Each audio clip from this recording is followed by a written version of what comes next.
बहुजन media ही आपकी media है। इसे मजबूत बनाने के लिए बी मिशन टीवी को सब्सक्राइब करें और बेल आइकन अवश्य दबाएं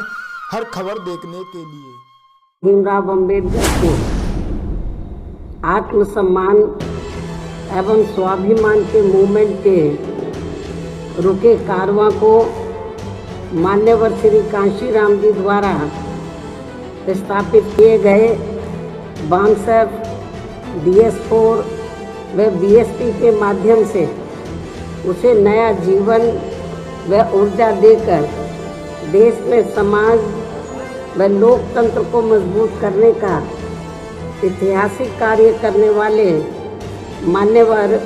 श्री कांशीराम जी की जयंती है, जिनको सबसे पहले मैं हार्दिक दिल से नमन व अपने श्रद्धा सुमन अर्पित करती हूँ। साथ ही मान्यवर श्री कांशीराम जी के अपार अनुयायियों एवं समर्थकों को भी इनके जन्मदिन की उन्हें मैं हार्दिक बधाई एवं शुभकामनाएँ देती हूँ तथा उनसे ये भी उम्मीद करती हूँ कि ये लोग उनके मानवतावादी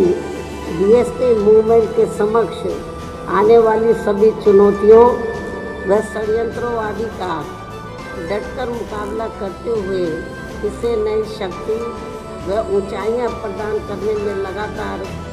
संघर्ष करते रहेंगे। इसके साथ साथ विकट परिस्थितियों में भी ये लोग कभी भी हताश व निराश नहीं होंगे। और इन्हें मैं ये भी बताना चाहती हूँ कि BSP विरोधी जातिवादी पार्टियाँ व ताकतें चाहे सत्ता में हो या विपक्ष में, खासकर चुनाव के समय में ये सभी पार्टियां व ताकतें किस्म किस्म के साम दाम दंड भेद आदि अनेकों हथकंडे इस्तेमाल करके BSP के विरुद्ध एकजुट हो जाती हैं, जिनको मान्यवर श्री कांशीराम जी ने भी काफ़ी झेला है। और अभी भी BSP मूवमेंट की मजबूती को आघात पहुंचाने वालों से इन्हें हर स्तर पर जरूर सावधान रहना है। जहां तक मान्यवर श्री कांशीराम जी के व्यक्तित्व का सवाल है तो इनके बारे में यह बात सर्वविदित है कि इन्होंने अनेकों दुख तकलीफ़ें उठा के अपनी पूरी जिंदगी बाबा साहब डॉक्टर भीमराव अम्बेडकर के अधूरे पड़े कारवां को मंजिल तक पहुंचाने के लिए समर्पित की है। इसके साथ ही इन्होंने बाबा साहब डॉक्टर अम्बेडकर के बताए हुए रास्तों पर चलकर समाज में विशेषकर दलित, शोषित, आदिवासी, पिछड़े, मुस्लिम एवं अन्य धार्मिक अल्पसंख्यक आदि इन अपार दुखी, पीड़ित व उपेक्षित वर्गों के लोगों को अपने पैरों पर खड़ा करने के लिए भी पूरी कोशिश की है। और अब उनके देहांत के बाद पूरे देश में एकमात्र BSP पार्टी ही उनके इस अधूरे पड़े कार्य को आगे बढ़ाने में पूरे जी जान से लगी हुई है, ताकि इन वर्गों के लोग यह समाज में दूसरे वर्गों की तरह मान सम्मान के साथ अपनी खुशहाल भरी जिंदगी व्यतीत कर सके, जिसके लिए BSP इन लोगों को हर स्तर पर तैयार करने में रात दिन पूरी मेहनत के साथ लगी हुई है। और इनको पार्टी की हर छोटी बड़ी बैठकों व जनसभाओं आदि में उनकी ये बात उनकी यानी कि मान्यवर श्री कांशीराम जी की व बाबा साहब डॉक्टर अम्बेडकर की भी ये बात समझाई जा रही है कि जब तक केंद्र व राज्यों में जातिवादी, पूंजीवादी एवं संकीर्ण मानसिकता रखने वाली पार्टियों की सरकारें चलती रहेंगी तो तब तक पूरे देश में इन वर्गों के लोगों की सामाजिक व आर्थिक स्थिति में सही परिवर्तन नहीं आ सकता है, बदलाव नहीं आ सकता है। और ना ही इन वर्गों के लोगों के साथ साथ यहाँ सर्व समाज में से गरीबों, मजदूरों, किसानों, छोटे व्यापारियों एवं अन्य मेहनतकश लोगों की भी स्थिति में कोई खास बदलाव आ सकता है। इतना ही नहीं बल्कि अब तो केंद्र व राज्यों में कांग्रेस, बीजेपी व अन्य पार्टियों की जो भी सरकारें चल रही हैं तो वे आए दिन ऐसे नए नए नियम व कानून आदि बना रही हैं जिसमें इनका और ज़्यादा पतन हो रहा है, जिसके तहत ही पिछले कई महीनों से देश के किसान केंद्र सरकार से इनके 3 नए बनाए गए कृषि कानूनों को वापस लेने के लिए अभी तक भी लगातार आंदोलित है। जबकि इस मामले में हमारी पार्टी ने केंद्र की सरकार से बार बार ये भी अनुरोध किया है और आज फिर से हमारी पार्टी उनसे यह अनुरोध कर रही है कि जब देश के किसान केंद्र सरकार के बनाए हुए 3 कृषि कानूनों से सहमत नहीं हैं तो फिर केंद्र की सरकार को अपने इन तीनों कृषि कानूनों को वापस ले लेना चाहिए, तो ये उचित होगा। बीएसपी की भी ये मांग है और इस मामले में हमारी पार्टी पूरे तौर से किसानों की इस मांग के साथ खड़ी है और हमारी पार्टी यही चाहती है कि केंद्र की सरकार अपने तीनों कृषि कानूनों को जरूर वापस ले।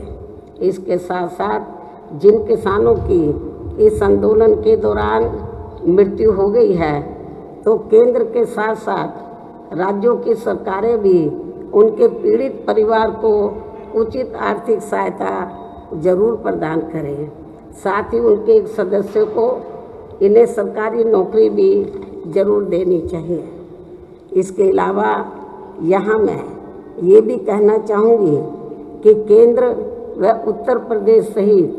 देश के विभिन्न राज्यों में व खासकर बीजेपी की सरकारों के चलते यहाँ पेट्रोल, डीजल व रसोई गैस आदि की बढ़ती कीमतों से आसमान छूती महंगाई व विकराल गरीबी एवं बेरोजगारी से तथा खराब कानून व्यवस्था आदि के कारण अब देश में गरीब व मेहनतकश लोगों का जीवन दिन प्रतिदिन अति कठिन होता जा रहा है। लेकिन दूसरी तरफ इसके विपरीत कोरोना के संकट काल में भी देश के कुछ पूंजीपतियों व धन्ना सेठों के अपार निजी धन में जो भारी बढ़ोतरी होती जा रही है तो ये सरकार की जनहित व जन कल्याण संबंधी नीति व नियत पर भी काफ़ी सवाल खड़ा करता है और इससे आम जनता का भला नहीं हो पा रहा है। और ख़ासकर यहाँ उत्तर प्रदेश की वर्तमान भाजपा सरकार में भी एक तरफ हर स्तर पर व्याप्त खराब कानून व्यवस्था तथा लोगों की आम धारणा के मुताबिक यहाँ ज़्यादातर जातिगत व द्वेष की भावना से किए गए एनकाउंटर व बुलडोजर आदि का इस्तेमाल किए जाने की वजह से तथा दूसरी तरफ विकास के कार्य भी अधिकांश मीडिया में ही प्रचारित होने व ज़मीनी हकीकत में ना होने के कारण अब इनकी इस कार्यशैली ने भी यहाँ की जनता को काफ़ी परेशान करके रख दिया है। इन्हीं ज़रूरी बातों के साथ ही अब मैं मीडिया को ये भी बताना चाहती हूँ कि इस समय देश के कई राज्यों में विधानसभा के लिए आम चुनाव हो रहे हैं और हमारी पार्टी भी पश्चिम बंगाल, केरल, तमिलनाडु व पांडिचेरी में यह चुनाव अकेले अपने बलबूते पर लड़ रही है। और इस मामले में आज मैं मान्यवर श्री कांशीराम जी के जन्मदिन के खास मौके पर वहां अपनी पार्टी के सभी छोटे बड़े पदाधिकारियों एवं कार्यकर्ताओं से भी ये अनुरोध करती हूँ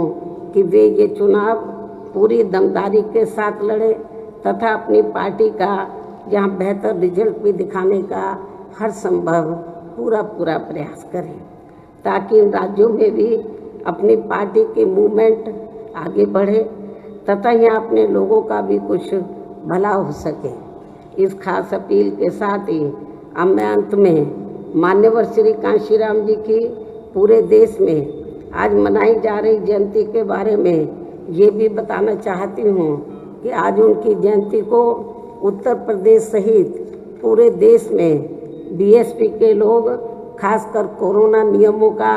पालन करते हुए बहुत ही सादगी, शालीनता, व्यापार श्रद्धा के साथ इसे विभिन्न स्तर पर विचार संगोष्ठी के रूप में मना रहे हैं। इसके साथ ही हमारी पार्टी की रही सरकार ने अनेकों कार्य करने के साथ साथ यहाँ उत्तर प्रदेश की राजधानी लखनऊ में इनके आदर सम्मान में जो भव्य एवं विशाल मान्यवर श्री कांशीराम जी स्मारक स्थल बनाया है, यहाँ पर वह दिल्ली के नज़दीक नोएडा में स्थित दिल्ली प्रेरणा स्थल में भी दिल्ली के नज़दीक दलित प्रेरणा स्थल में भी बीएसपी के लोग भारी संख्या में पहुंचकर आज इनको अपने श्रद्धा सुमन अर्पित कर रहे हैं। उन सभी का भी मैं पूरे तहे दिल से आभार प्रकट करती हूँ। साथ ही उनसे इनके बताए हुए रास्तों पर चलने की भी पुरजोर अपील करती हूँ और यदि ये लोग ऐसा कर लेते हैं तो फिर यही इनके जन्मदिन के मौके पर आज इनकी सच्ची श्रद्धा भी होगी। इस उम्मीद के साथ ही अब मैं पुनः मान्यवर श्री कांशीराम जी को पूरे तहे दिल से नमन व अपने श्रद्धा सुमन अर्पित करते हुए अपनी बात यहीं समाप्त करती हूँ। इसके अलावा आप लोग कुछ और पूछना चाहते हैं तो आप लोग एक एक करके सवाल पूछ सकते हैं, वरना आप लोग जलपान ग्रहण करने का कष्ट करें। धन्यवाद।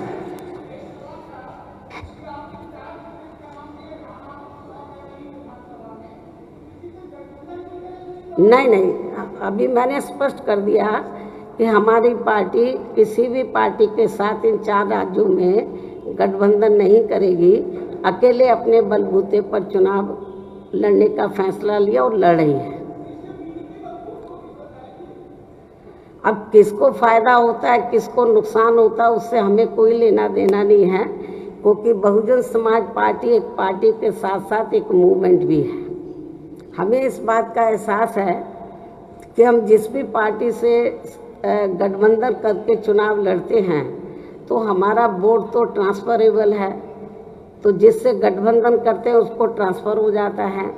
लेकिन उनका वोट हमारे कैंडिडेट को ट्रांसफ़र नहीं होता है। जब हमको कोई फ़ायदा ही नहीं है गठबंधन से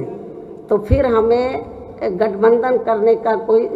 सवाल ही पैदा नहीं होता। अकेले अपने बलबूते पर चुनाव लड़ना हमारे लिए ज़्यादा बेहतर होगा। हम गठबंधन तो दूसरी पार्टियों से करने की बजाय जो सर्व समाज है, जो दबे कुचले लोग हैं, गरीब है, किसान है, मजदूर है, छोटे व्यापारी है, अन्य मेहनत कश लोग हैं, इनका ही हम भाईचारे के आधार पर गठबंधन कर लें तो मैं समझती हूँ ज़्यादा बेहतर होगा और इसके लिए हमारी पार्टी प्रयासरत है।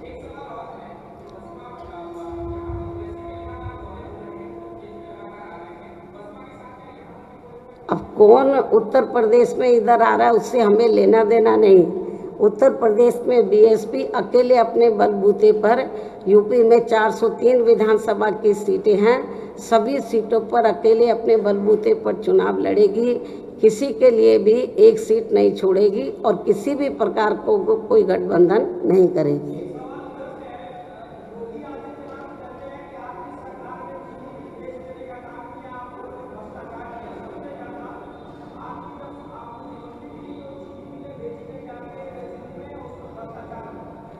इसके बारे में मैं आपको ये बताना चाहती हूँ। पहली बात तो ये विभाग मेरे पास नहीं था, मेरे दूसरे मंत्री के पास था, तो और ये फैसला उस मंत्री ने भी नहीं लिया, कैबिनेट ने लिया। तो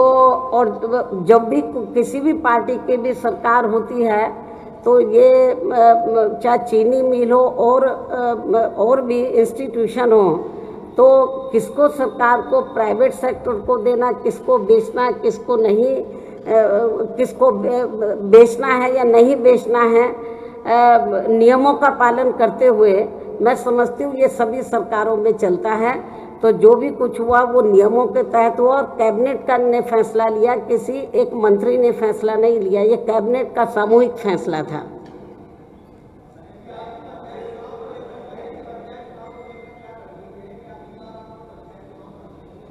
देखो, जो लोकल बॉडीज़ के चुनाव यूपी में होने वाले हैं पंचायतों के,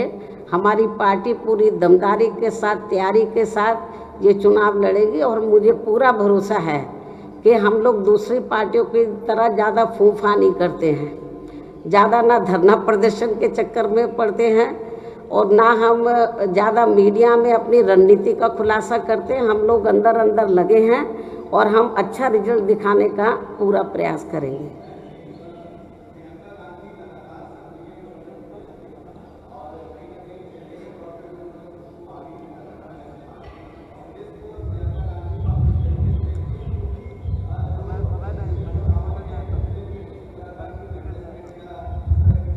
देखो क्या है, ये लोकतंत्र है अपने देश में, तो सभी पार्टियों को अधिकार है कि वो चुनाव वो लड़े। सभी पार्टियां लड़ती हैं, किससे गठबंधन नहीं हो रहा है। हर पार्टी की अपनी उनकी इच्छा होती है कि वो किसी न किसी को प्रोजेक्ट करते हैं, तो कांग्रेस भी कर रही है, हर पार्टी करती है, तो ये तो लोकतंत्र है। अब हमें कौन लड़ रहा है, कौन नहीं लड़ रहा है, किसको प्रोजेक्ट कर रहे हैं, तो ये उनकी पार्टी का मामला है। मेरे ख्याल अब आपके पास कोई सवाल नहीं बचा है, अब आप लोग जलपान ग्रहण कीजिए। धन्यवाद। क्योंकि आपको मालूम है कि मैं समय समय पर ट्वीट करती रहती हूँ,